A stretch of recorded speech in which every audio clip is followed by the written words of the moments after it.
എല്ലാ പ്രേക്ഷകർക്കും നമസ്കാരം. ഇന്ത്യയുടെ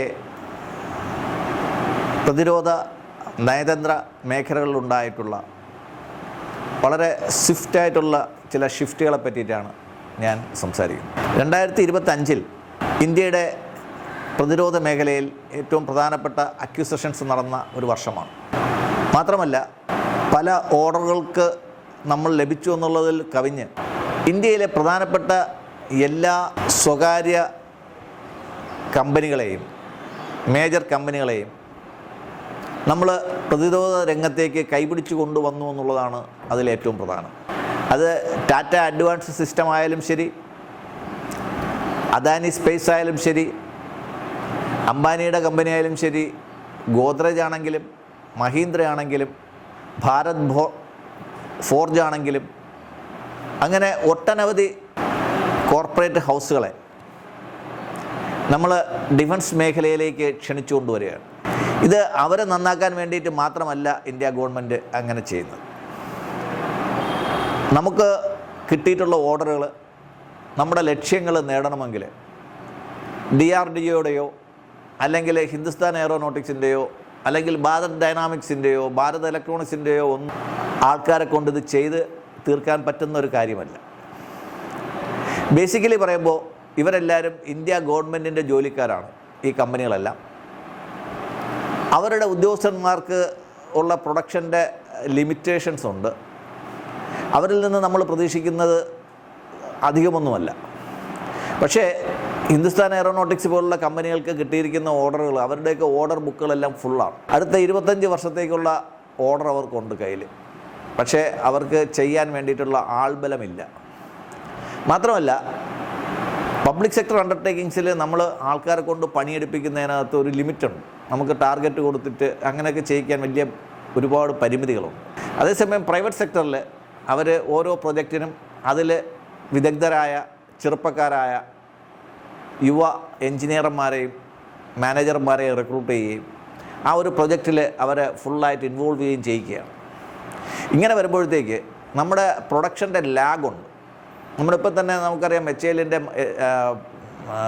തേജസ് മാർക്ക് 1 ഒരിടം എത്തിയിട്ടില്ല, മാർക്ക് 1A ഒരിടവും ആയിട്ടില്ല, മാർക്ക് 2 ഒരിടവും എത്തിയിട്ടില്ല. എന്താണ് ഇതിനൊക്കെ കാരണമെന്ന് വെച്ച് കഴിഞ്ഞാൽ HAL എന്ന് പറയുന്ന ഒരു കമ്പനിയെ കൊണ്ട് മാത്രം ഇതൊന്നും ചെയ്ത് തീർക്കാൻ സാധിക്കില്ല എന്നുള്ള കാര്യം ഒരു യാഥാർത്ഥ്യമാണ്. ഇവിടെ നമ്മൾ പ്രൈവറ്റ് സെക്ടർ കമ്പനികളെ നമ്മൾ അധികമായിട്ട് ആശ്രയിക്കുന്നുണ്ട്. ഇത് നമ്മൾ നേരത്തെ ISROയിലൊക്കെ ചെയ്തതാണ്. ISRO നമ്മൾ ചെയ്യുന്നുണ്ടെങ്കിലും ISROയുടെ പല പ്രധാനപ്പെട്ട ഘടകങ്ങളും നിർമ്മിക്കുന്നത് പ്രൈവറ്റ് സെക്ടറാണ്. ISRO ചെയ്യുന്നത് അവയെല്ലാം കൂട്ടി യോജിപ്പിക്കുകയും അവയുടെ ക്വാളിറ്റി കൺട്രോൾ മെയിൻറ്റെയിൻ ചെയ്യുകയും അവരുടെ ഗുണനിലവാരം പരിശോധിക്കുകയൊക്കെ ചെയ്യുന്നതാണ് കൂടുതലും ചെയ്യുന്നത്. അതേ രീതി HALനകത്ത് കൊണ്ടുവരാനാണ് ഇന്ത്യ ഗവൺമെൻറ് ശ്രമിക്കുന്നത്. മാത്രമല്ല നമ്മൾ ഒരു ഡിഫൻസ്, നമുക്ക് പ്രൊഡക്ഷൻ മാത്രം പോരാ, നമ്മുടെ കയ്യിൽ ഒരുപാട് എക്സ്പോർട്ട് ഓർഡറുണ്ട്. നമ്മളുള്ള പിനാക്ക പോലുള്ള, അസ്ത്ര പോലുള്ള മിസൈലുകൾ, റോക്കറ്റുകൾ, ലോഞ്ചറുകൾ, ഇവയ്ക്കെല്ലാം അന്താരാഷ്ട്ര തലത്തിൽ നല്ല മാർക്കറ്റുള്ള ഒരു സമയമാണ്.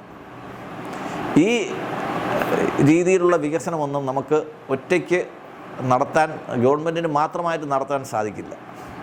ഒരു സമയത്ത് ഇന്ത്യയുടെ ഡിഫൻസ് പ്രൊഡക്ഷനും കംപ്ലീറ്റ് പൊതുമേഖലയിലായിരുന്ന ഒരു സമയമുണ്ടായിരുന്നു. എന്നിട്ടും ആ സമയത്ത് നമ്മളെ കൊച്ചിൻ ഷിപ്പ് യാർഡ് പോലെയും ഗാർഡൻ റീച്ച് ഷിപ്പ് ബിൽഡേഴ്സിനെ പോലെയും മസഗാൻ ഡോക്ക് പോലെയുള്ള കമ്പനികൾ വലിയ വലിയ കപ്പലുകളും വിമാനവാഹിനികളും എല്ലാം നമ്മൾ നിർമ്മിച്ചിട്ടുണ്ട്. ഞാൻ അവരുടെ പൊതുമേഖലയുടെ കഴിവിനെ ഞാൻ കുറച്ച് കാണിക്കുകയല്ല. പക്ഷേ നമുക്ക് കിട്ടിയിരിക്കുന്ന ഓർഡറിനനുസരിച്ചിട്ട്, അവയുടെ സ്പീഡിനനുസരിച്ചിട്ട് നമുക്ക് എത്തിപ്പെടണമെങ്കിൽ നമ്മൾ പൊതുമേഖലയിൽ ഒരുപാട് റിക്രൂട്ട്മെൻറ്റ് വേണ്ടി വരും. അവരെ ട്രെയിൻ ചെയ്യാൻ ഒരുപാട് സമയം വേണ്ടി വരും. മാത്രമല്ല അവർക്കുള്ള വർക്കിൻ്റെ ആ ഒരു നിയതമായുള്ള സമയത്തിൽ കവിഞ്ഞ് ഗവൺമെൻറ്റിന് അവരെ കൊണ്ട് ജോലി ചെയ്യിക്കാൻ സാധിക്കത്തുമില്ല. അങ്ങനെ വരുമ്പോഴത്തേക്ക് നമ്മൾ പൊതുമേഖലയിൽ നിന്ന് മാറി, പബ്ലിക് സെക്ടറിൽ നിന്ന് മാറി പ്രൈവറ്റ് സെക്ടറിലോട്ട് നമ്മൾ കൂടുതൽ ആൾക്കാരെ കൊണ്ടുവരുന്നുണ്ട്. കൂടുതൽ ഓർഡേഴ്സ് അവർക്ക് ഷെയർ ചെയ്ത് കൊടുക്കുന്നുണ്ട്. മാത്രമല്ല ലോകത്തുള്ള ഏറ്റവും പ്രധാനപ്പെട്ട എല്ലാ വിമാന നിർമ്മാണ കമ്പനികളും അവരുടെ പ്രൊഡക്ഷൻ ലൈനുകളും ഫൈനൽ അസംബ്ലി ലൈനുകളും ഇന്ത്യയിലേക്ക് മാറ്റിക്കൊണ്ടുവരുന്ന ഒരു കാഴ്ച നമ്മൾ കാണുന്നുണ്ട്. ലോകത്ത് തന്നെ ഏറ്റവും പ്രധാനപ്പെട്ട കമ്പനികളായ ബോയിങ്, എയർബസ്, സഫ്രാൻ, റഫേൽ, തുടങ്ങിയ കമ്പനികൾക്കെല്ലാം ഇന്ത്യയിൽ ഫൈനൽ അസംബ്ലി ലൈൻസ് ഉണ്ടായിക്കഴിഞ്ഞു. ഈയിടയ്ക്കുണ്ടായത് റഷ്യയുടെ തന്നെ ഏറ്റവും പ്രധാനപ്പെട്ട സുഖോയ് യാത്രാ വിമാനം ഇന്ത്യയിൽ നിർമ്മിക്കാൻ വേണ്ടിയിട്ട് ഉള്ള ഒരു കരാറുണ്ടാക്കിയിട്ടുണ്ടായിരുന്നു, Su-100. അപ്പോൾ ഇത്തരം കാര്യങ്ങളിലോട്ട് നമുക്ക് ഒരുപാട് നമ്മുടെ എൻജിനീയർമാർക്ക് ഒരുപാട് ട്രെയിനിങ് കൊടുക്കേണ്ടി വരും. അവർക്ക് വളരെ ഫാസ്റ്റായിട്ടുള്ള ടാർഗറ്റ് കൊടുക്കേണ്ടി വരും. വളരെ പെട്ടെന്ന് നമ്മളെ പ്രൊഡക്ഷൻ കംപ്ലീറ്റ് ചെയ്യേണ്ടി വരും. ക്വാളിറ്റി നമ്മൾ ചെക്ക് ചെയ്യേണ്ടി വരും. അങ്ങനെയുള്ള ഒത്തിരി ടാസ്കുകൾ വരികയും ഇതെല്ലാം നമ്മൾ ഉദ്ദേശിക്കുന്ന സമയത്തിനകത്ത് ചെയ്ത് തീർക്കേണ്ടതുമാണ്. അങ്ങനെ വരുമ്പോഴത്തേക്ക് ലക്ഷക്കണക്കിന് തൊഴിലവസരങ്ങളാണ് ഈ കഴിഞ്ഞ 5 വർഷങ്ങൾ കൊണ്ട് ഇന്ത്യയിലുണ്ടായിരിക്കുന്നത്. ബ്രഹ്മോസ് പോലുള്ള മിസൈലുകൾ ഇപ്പോൾ ഏറ്റവും ലേറ്റസ്റ്റായിട്ട് നമ്മൾ അറിയുന്നത് ബ്രഹ്മോസിൻ്റെ ഒരു പ്രൊഡക്ഷൻ ലൈൻ കേരളത്തിൽ വരുന്നു എന്നുള്ളതാണ്. അതിന് വേണ്ടിയിട്ട് ഗവൺമെൻറ് 138 ഏക്കർ സ്ഥലം ഏറ്റെടുത്ത് സൗജന്യമായിട്ട് കൊടുത്തിട്ടുണ്ട്. അപ്പോൾ നമ്മൾ ഈ ഡിഫൻസ് പ്രൊഡക്ഷൻ്റെ ഒരു കാര്യത്തിൽ ഇന്ത്യ ഗവൺമെൻറ് വളരെ ഫാസ്റ്റായിട്ടുള്ള ഒരു കാര്യത്തിൽ പോകുന്നു എന്നുള്ളത് നമുക്ക് ഏവർക്കും സന്തോഷം നൽകുന്നൊരു കാര്യമാണ്. എന്നാൽ ഇതിൻ്റെ കൂടെ തന്നെ കുറച്ച് നെഗറ്റീവായിട്ടുള്ള കാര്യങ്ങളും നമ്മുടെ ഇടയ്ക്ക് സംഭവിച്ചുകൊണ്ടിരിക്കും.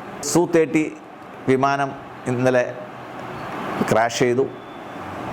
14ാമത്തെ Su-30യുമായിട്ട് ബന്ധപ്പെട്ട അപകടമാണ് ഇന്ത്യയിലുണ്ടായിരിക്കുന്നത് കഴിഞ്ഞ 15 വർഷത്തിനിടയിൽ.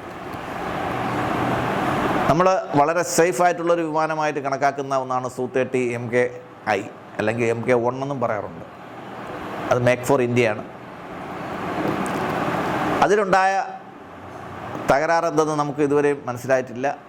എന്തായാലും ഒരു പൈലറ്റും ഒരു നാവിഗേറ്ററും ബോർഡിലുണ്ടായിരുന്നു. അവർ രണ്ടുപേരും മരിച്ചു. അവരുടെ ഡെഡ് ബോഡി കിട്ടിയിട്ടുണ്ട്. ഒരേ സമയം നമുക്ക് ഒരുപാട് അവസരങ്ങൾ തരുന്നതോടൊപ്പം തന്നെ ഒരുപാട് ചലഞ്ചുകളും നമ്മുടെ മുമ്പിലുണ്ട്. ഓപ്പർച്യൂണിറ്റീസും ചലഞ്ചസും ഒരുമിച്ചാണ് വരുന്നത്. നമുക്ക് ഓപ്പർച്യൂണിറ്റി വരുമ്പോഴത്തേക്ക് നമുക്ക് ചലഞ്ചും കൂടെ ഉണ്ടാവും. അതുകൊണ്ട് നമ്മളെ കിട്ടിയിട്ടുള്ള ഡിഫൻസ് ഓർഡേഴ്സ് കൃത്യമായിട്ട് ചെയ്യുന്നതോടൊപ്പം നമ്മുടെ കയ്യിലുള്ള ഡിഫൻസിൻ്റെ ഉപകരണങ്ങൾ ഏറ്റവും കാര്യക്ഷമമായിട്ട് പ്രവർത്തിക്കുകയും തകരാറുണ്ടാവില്ല എന്ന് ഉറപ്പാക്കുകയും ചെയ്യുന്നതും രാജ്യസുരക്ഷയ്ക്ക് ഏറ്റവും അത്യാവശ്യമായിട്ടുള്ള ഒരു കാര്യമാണ്.